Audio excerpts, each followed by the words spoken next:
Radio Retro Future.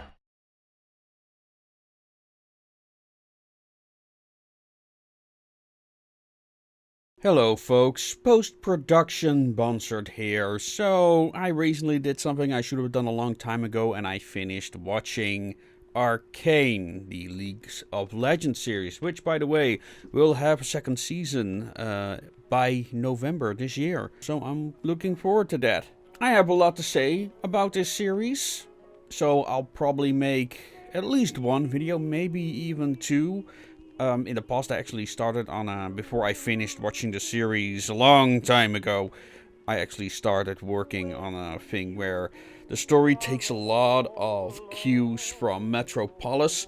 However, watching the second half of the first season, I realized it did a lot of the stuff that I've talked about in this video in regards to the use of architecture, but also expressionist techniques like shadows.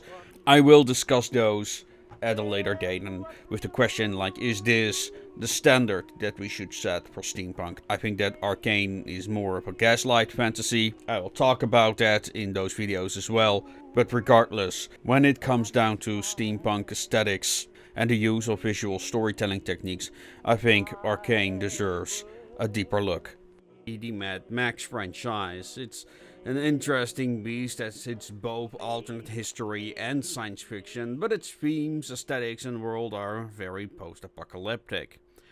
What I love about it was the exploration of a lost civilization, one more advanced than our own, but it's also a world that could have been, filled with architecture inspired by both Populux, Streamlined Modern and Art Deco. Now I played all of the games, even Fallout Tactics. I even made a steampunk themed radio station for Fallout 4, which you can actually listen to on this channel, or you can download the mod Old World Radio 2 that includes Radio Retro Future for Fallout. I'll include links down below. Now, a TV show had been hinted at for many years. However, it was one of those script ideas, when you read it you're like, no wonder it never got made. Which included the idea that it was Vault-Tec that nuked the world. But 10 years later, well, here it is. That very show is now called Fallout Prime. Was it any good? Is it as terrible as some say it was? Well, to be honest, this show left me unsure on what to say, as it is a roller coaster of quality, so I'll skim the episodes briefly. The first episode in particular I thought was absolutely terrible. Terrible storytelling, terrible pacing, some of the worst foreshadowing I've ever seen, and the transitions between the scenes made no sense. I was just sitting there waiting for the cringe fest to be over, but when the first part of the episode ended, I figured out that I still had 30 more minutes to go. But I powered through it. So the premise is that Lucy is a vault dweller she lives with her father and younger brother in Vault 33. One day she gets married off to one of the men of the adjacent Vault 32. But what do you know, it turns out these people turn out to be raiders and start killing people and kidnap her father. Now she has to escape to the surface to find said father. What made that first episode that terrible for me was the fact that the betrayal was telegraphed from bloody space, and you're just waiting there for it to happen. I'm reminded of the Austin Powers scene where a guy is getting hit by the slowest car imaginable, but it takes even longer and, well, it's just boring. It wasn't even necessary, as the things they mention had nothing to do with anything, and the fact that they wanted to kill Lucy also turns out not to make sense. Apart from the bad scripts, the sets themselves look amazingly true to the series. The commercial posters and the plates, it all looks very genuine, and I cannot believe I'm saying this myself, but I didn't particularly care for it. Now, this is very personal, but it looked all too familiar, as in, come on guys, I've seen all of this already. Show me something new. The outside world has new vistas, but it all looks very bland, and I know it's the wasteland and all, but I've seen this done better in the video games. As far as characters go, the actors do their best with the material they've been given, but in the first 2 episodes, some lines are just so bad or make no sense. You can just see that the actors are trying their best to make this shit work, but it just falls flat. Another example of how bad the writing gets is the second character, Maximus, an ambitious initiate of the Brotherhood of Steel. For those who don't know, the Brotherhood of Steel are a remnant of the USA Army with power armors that are probably some of the unique technologies of the Fallout series. It's their mission to prevent the technology of the past from falling into the wrong hands. Overall, this sounds like a good idea, but throughout the games they often take this philosophy way too far.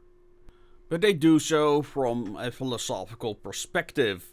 But in this series, the Brotherhood of Steel are depicted as a bunch of hoo-has. But Maximus is the worst of them. What a fucking prick. And the creators want us to feel sorry for him because the other initiates are beating up on him. By the end of the second episode, however, I was firmly convinced they were beating him up because he deserved it. Starting with the fact that they refused to help a dying knight who happened to be a bigger prick than he was. And that's a high bar on the prick scale. Then Maximus goes on a power trip once he gets his power armor, which can fly now. Well, it's 2290, so fair enough, I guess. Anyway, he lies, he maims a fellow initiate during an attempted murder. The Grandmaster even sees right through his deceit and offers him to start a new Brotherhood of Steel comprised of knights just like him. He even gets promoted every time when he gets suspected of having done something horrible. But nah, he's a good guy. He doesn't tell anyone of the Grandmaster's plan to create a tyranny, mind you. And all the horrible stuff he does is played off as a joke rather than a character trait. And there is this theme in some of the poorly written dialogue that you gotta do what you gotta do in this post-apocalyptic world. But in practice it all comes off that everyone in this world is an arsehole. But Maximus is probably just one of the worst of them. Not even the bad guys do the horrible stuff he does, and then again, the bad guys barely get any screen time. And then we get introduced to the Ghoul. His introduction at the end of the first episode is also the highlight, as it feels the most of what Fallout should be.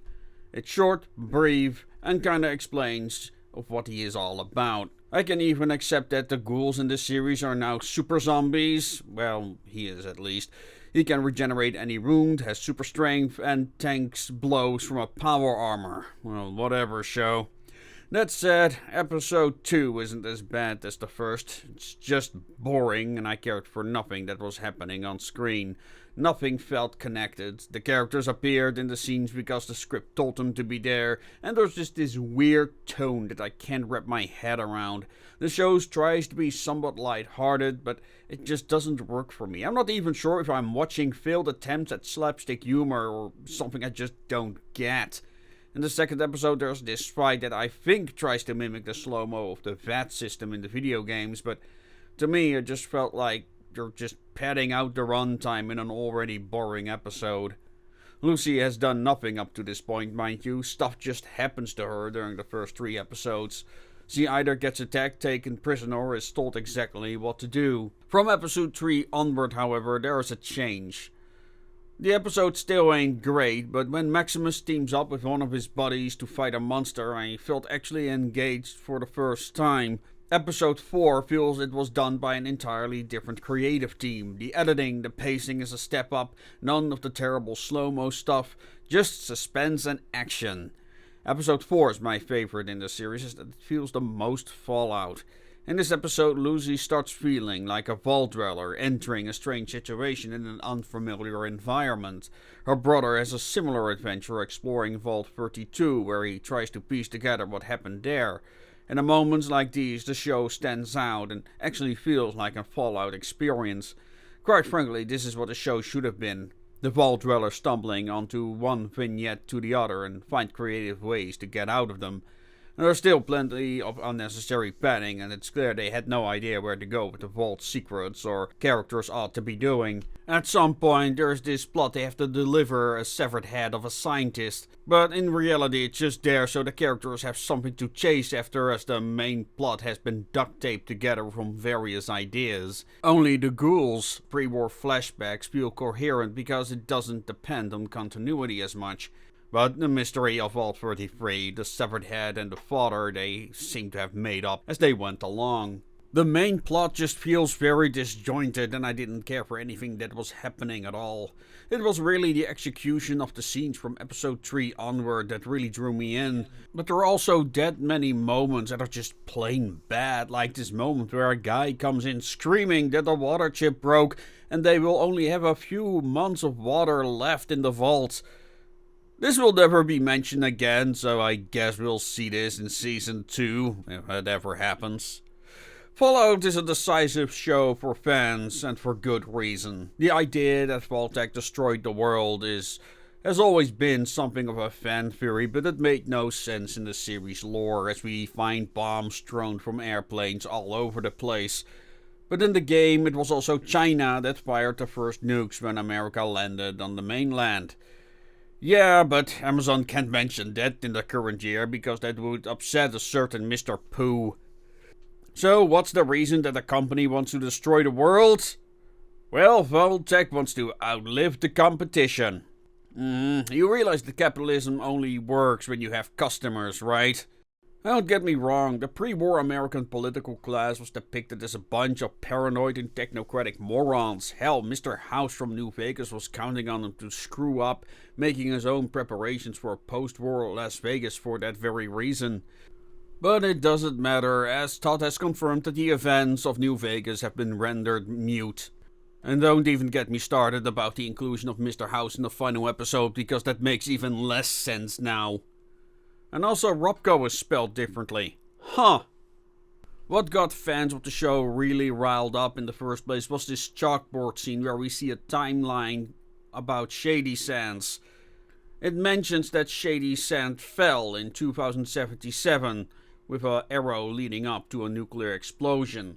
Nobody understood what this completely unnecessary scene meant until Todd Howard explained it. And he then contradicted it, saying that Shady Sands didn't fall, it went into decline. Before Todd Howard released a statement on his interpretation of the series, I had this whole rant on how the NCR is nowhere to be seen, not even their abandoned bases or anything. As far from what we have seen of the series, the NCR is gone, or at least reduced to this one lost stronghold that we see in the final episode.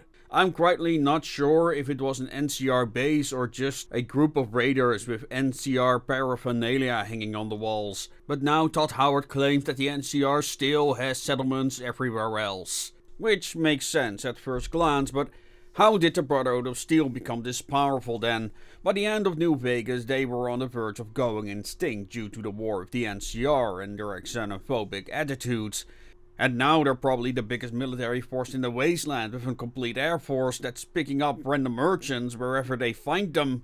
Quite frankly, I think this is a backpedal, and they had no intention of preserving the NCR at all if it hadn't been for the fan backlash.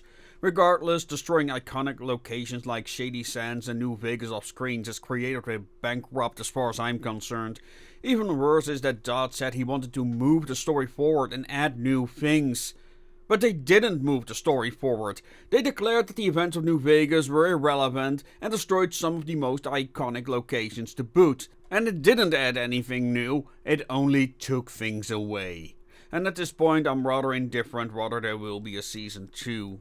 I don't think it's unsalvageable at this point, but I doubt the quality will increase. And that's where I'll leave it at. Here's the thing, if it wasn't for Todd's remarks about the status of the lore in the series, this would have been a far more positive review. It could have been a nice little side project related to the Fallout series, and I would have been fine with that. But now I know what Bethesda's plans are, I just don't care anymore. It's take it or leave it, I guess. And on that note, I'm gonna bid you adieu, and I'll be focusing on my own stuff for now. And as always, make things your way.